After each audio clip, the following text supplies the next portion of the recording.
देवादिदेव महादेव भगवान शिव अवगढ़दानी त्रिकालदर्शी कैलाशी अविनाशी भगवान शंकर की पवित्र कथा कह रहे हैं। शिव महापुराण की कथा वर्णन कर रहे हैं।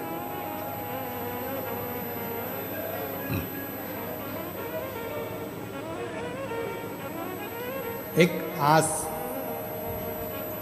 विश्वास केवल और केवल शिव पर।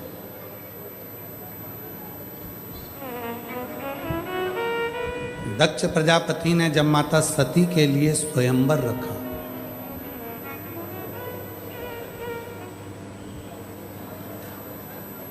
सब देवताओं को बुलाया उस स्वयंवर में। दक्ष प्रजापति ये जानते थे कि सती शिवजी को प्रेम करती है।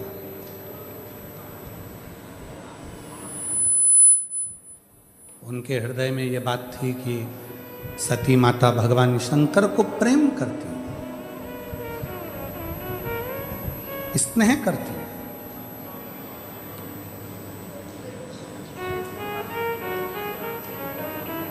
फिर भी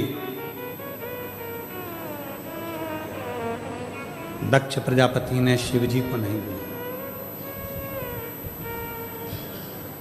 और बल्कि एक पत्थर की मूर्ति बनाकर दरवाजे पर खड़ी कर दी। पर यदि भरोसा पक्का होता है, विश्वास पक्का होता है, सती मैया हाथ में माला लेकर आई। दक्ष प्रजापति को लगा था ये माला भगवान विष्णु को पहनाएंगी, इंद्र को पहनाएंगी।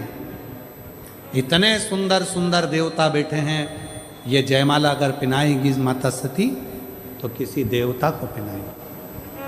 पर माता सती ने देखा कि पूरी सभा में कहीं शिव नहीं,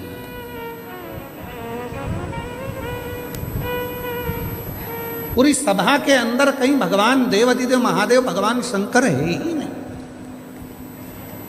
और सखी कह रही है सती माता से, सती जिसको तू प्रेम करती है वो शंकर भगवान को तो तेरे पिताजी ने बुलाया ही नहीं।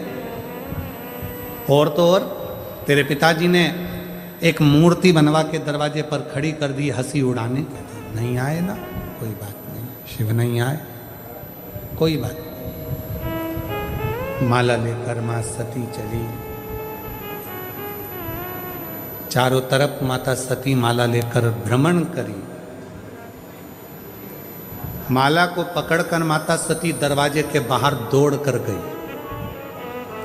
जो दरवाजे के बाहर दक्ष प्रजापति ने शंकर भगवान की मूर्ति बनवाई थी हंसी उड़ाने के लिए, सती माता ने वही मूर्ति के गले में अपनी जयमाला पहना दी और शिव जी को अपना ओघड़दानी।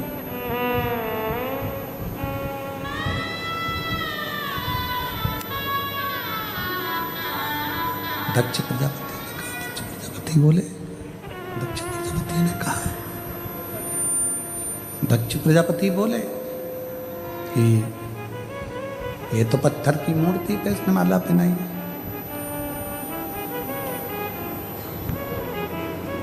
पत्थर की मूर्ति पे माला पहनाई है इसने। तो दक्ष प्रजापति कह रहे शंभु शंभु शंभु शंभु शंभु शंभु शंभु। पत्थर की मूर्ति पे माला पहनाई इसने। दक्ष प्रजापति शंभु शंभु शंभु शंभु शंभु शंभु, मुझे कोई मतलब ही नहीं। इसने तो पत्थर की मूर्ति पे माला पहनाई। सती का विवाह तो मैं करूंगा एक अच्छे देवता के साथ, शिव के साथ नहीं। पर जैसे ही सती माता ने माला पहनाई और माला पहनाकर माता सती ने कहा, भोलेनाथ ये जयमाला नहीं है, मेरी प्राणों की माला तुम्हें पहना दी, अब तुम इसे स्वीकार करो।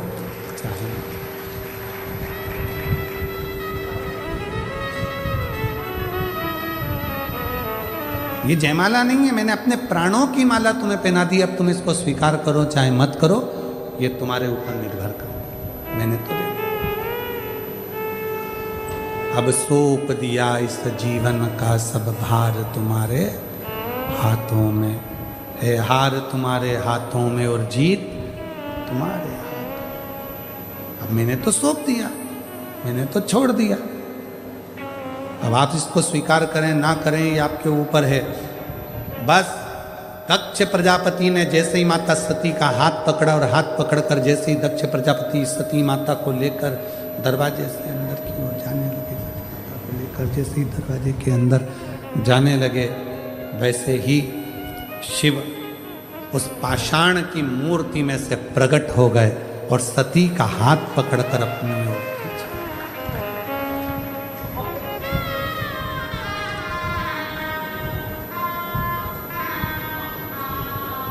शिकार किया सती के उस माला को। दक्ष प्रजापति ने कहा पत्थर में से शिव जी कैसे प्रकट हो सकते हैं?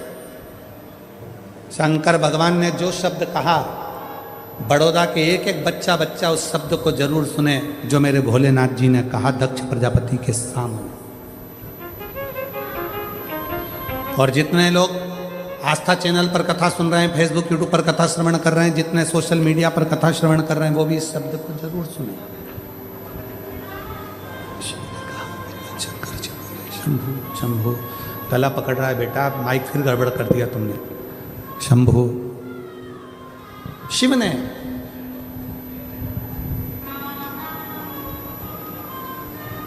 जो शब्द कहा, भगवान शंकर जो शब्द बोले, शिव जी ने कहा दक्ष प्रजापति आप कह रहे हो कि पत्थर की मूर्ति में से शिव कैसे प्रसन्न हो गए? पत्थर की मूर्ति में से शंकर कैसे प्रकट हो गए? पत्थर की मूर्ति में से शिव कैसे प्रकट हो गए? आप कह रहे हो कि पत्थर की मूर्ति में से शिव कैसे प्रकट हो गए, शंकर कैसे प्रकट हो गए? तुम कह रहे हो। आइस ज्यादा है, उसको कम करो थोड़ा।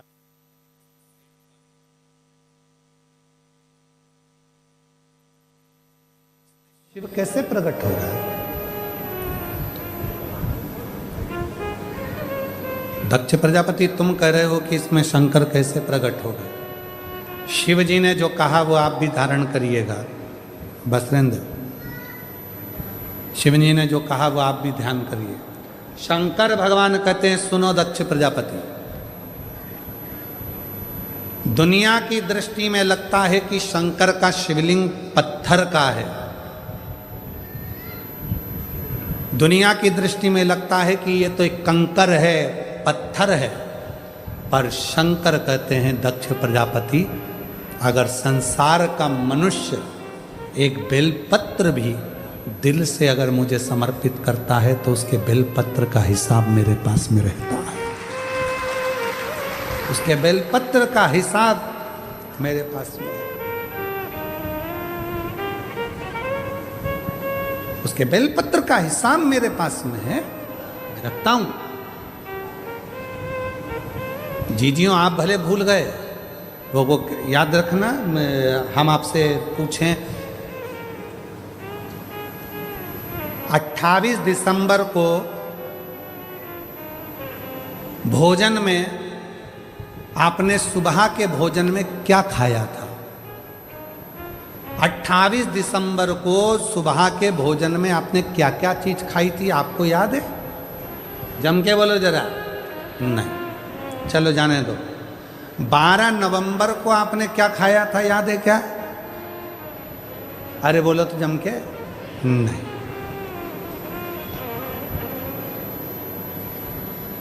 3 जनवरी को क्या खाया था सुबह भोजन में, याद है? नहीं। 8 सितंबर को क्या खाया था, याद है? नहीं।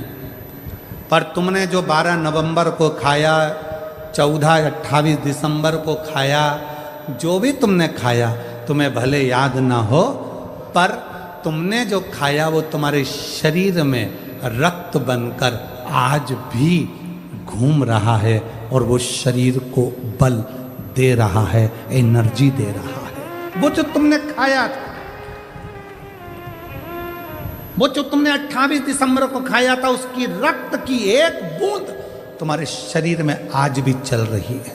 तुम्हारे शरीर तुमको एनर्जी दे रही है, तुमको बल दे रहा है।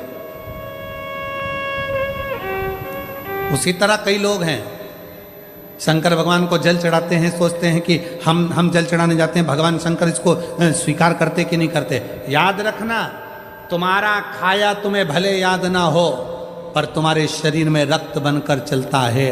उसी तरह तुम शंकर भगवान को एक लोटा जल चढ़ाते रहो, तुम्हें भले याद ना रहे, पर जब तुम्हारी दुख की घड़ी आएगी तो शंकर याद कर कर तुम्हारे दरवाजे पर पहुंच जाए। तुम्हें भले याद ना चले, पर उसे याद। ये सीहोर वाले महाराज का वचन नहीं है, ये शिव जी का शिव महापुराण में दक्ष प्रजापति ने जब माता सती का स्वयंवर रखा और सती जी ने शंकर भगवान की प्रतिमा पर जब अपना वरमाला जयमाला पहना दी, तब दक्ष प्रजापति, तुम कहते हो कि पत्थर की मूर्ति को माला पहनाई? नहीं, ब्रह्मा ब्रह्मलोक में रहते हैं, भगवान विष्णु बैकुंठ लोक में रहते हैं, शिव पृथ्वी पर रहता है, मृत्यु लोक में रहता है। इसलिए ये पूरी पृथ्वी में जो कंकर है, पूरी पृथ्वी में जो जीव हैं, वो शिव है, वही जीव शिव है।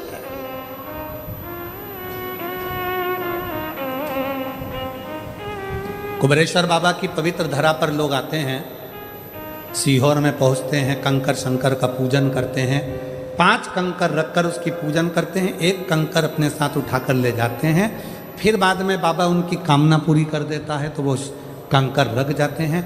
कई बार लोग नहीं भी रखने आते, अपने घर में शंकर जी समझकर उनकी पूजन करते रहते हैं, और वो एक ना एक दिन जिस कंकर की पूजन करते हैं, एक ना एक दिन वो कंकर में भी शंकर का प्रतिबिंब अपने आप आने लगता है और वो दर्शन देने लगता है।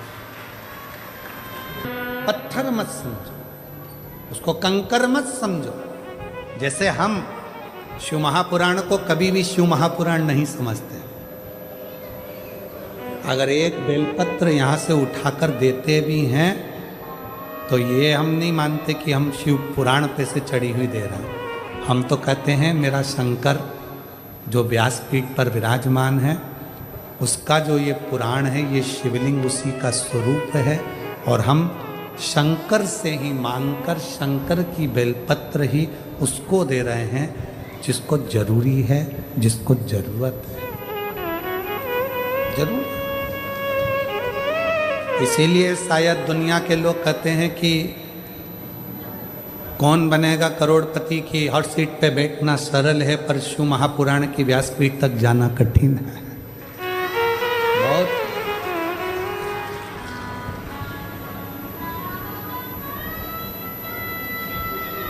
वो कृपा करता है तब लोग यहाँ आते हैं। एक पत्र अच्छा है, देखिए।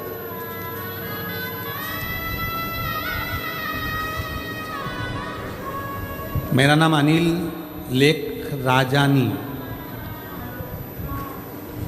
मैं एक वकील हूँ।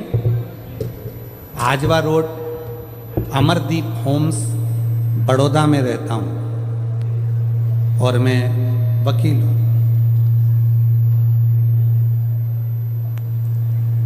कहीं बैठे हों,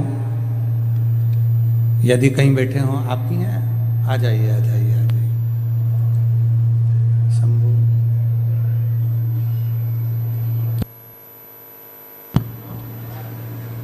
शंभू,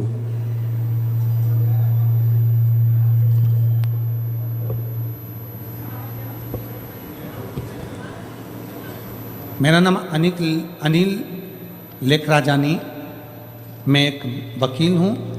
आजवा रोड जो जैसी भावना वो वैसा ही फल पाया, नहीं खाली उसे लौटाया, वो मन मन मन हर्षाया और कर दिया माला माल काशी वाले ने लुटा दिया भंडार काशी वाले। दिल से जो मांग वो दिल से दे,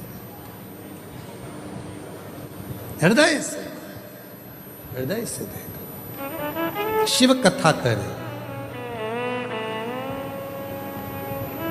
भोलेनाथ खुद बोल रहे हैं, दक्ष प्रजापति तुम ये ना समझना कि पत्थर की मूर्ति पर माला पहनाई और पत्थर की मूर्ति से शिव ना प्रकट हो, शंकर ना प्रकट हो। नहीं। हे मेरे बड़ौदा की जीजियों, गुजरात की मेरी दीदियों, हे मेरी गुजरात की बहनों और मेरे भाई, याद रखना दुनिया की दृष्टि में वो कंकर है, दुनिया की दृष्टि में वो पत्थर है, दुनिया की दृष्टि में वो केवल एक पाषाण का पत्थर का शिवलिंग है। दुनिया की दृष्टि पर उसमें शिव बसता है, उसमें शंकर बसता है, उसमें शिव समाहित है, उसमें शंकर समाहित है, उसमें शिव बसा हुआ है, शंकर बसा हुआ है।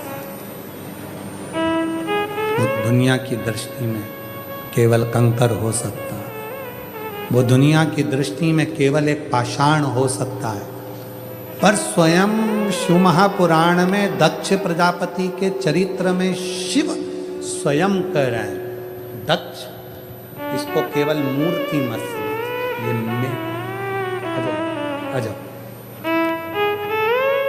इसको केवल मूर्ति ना समझ, इसमें मैं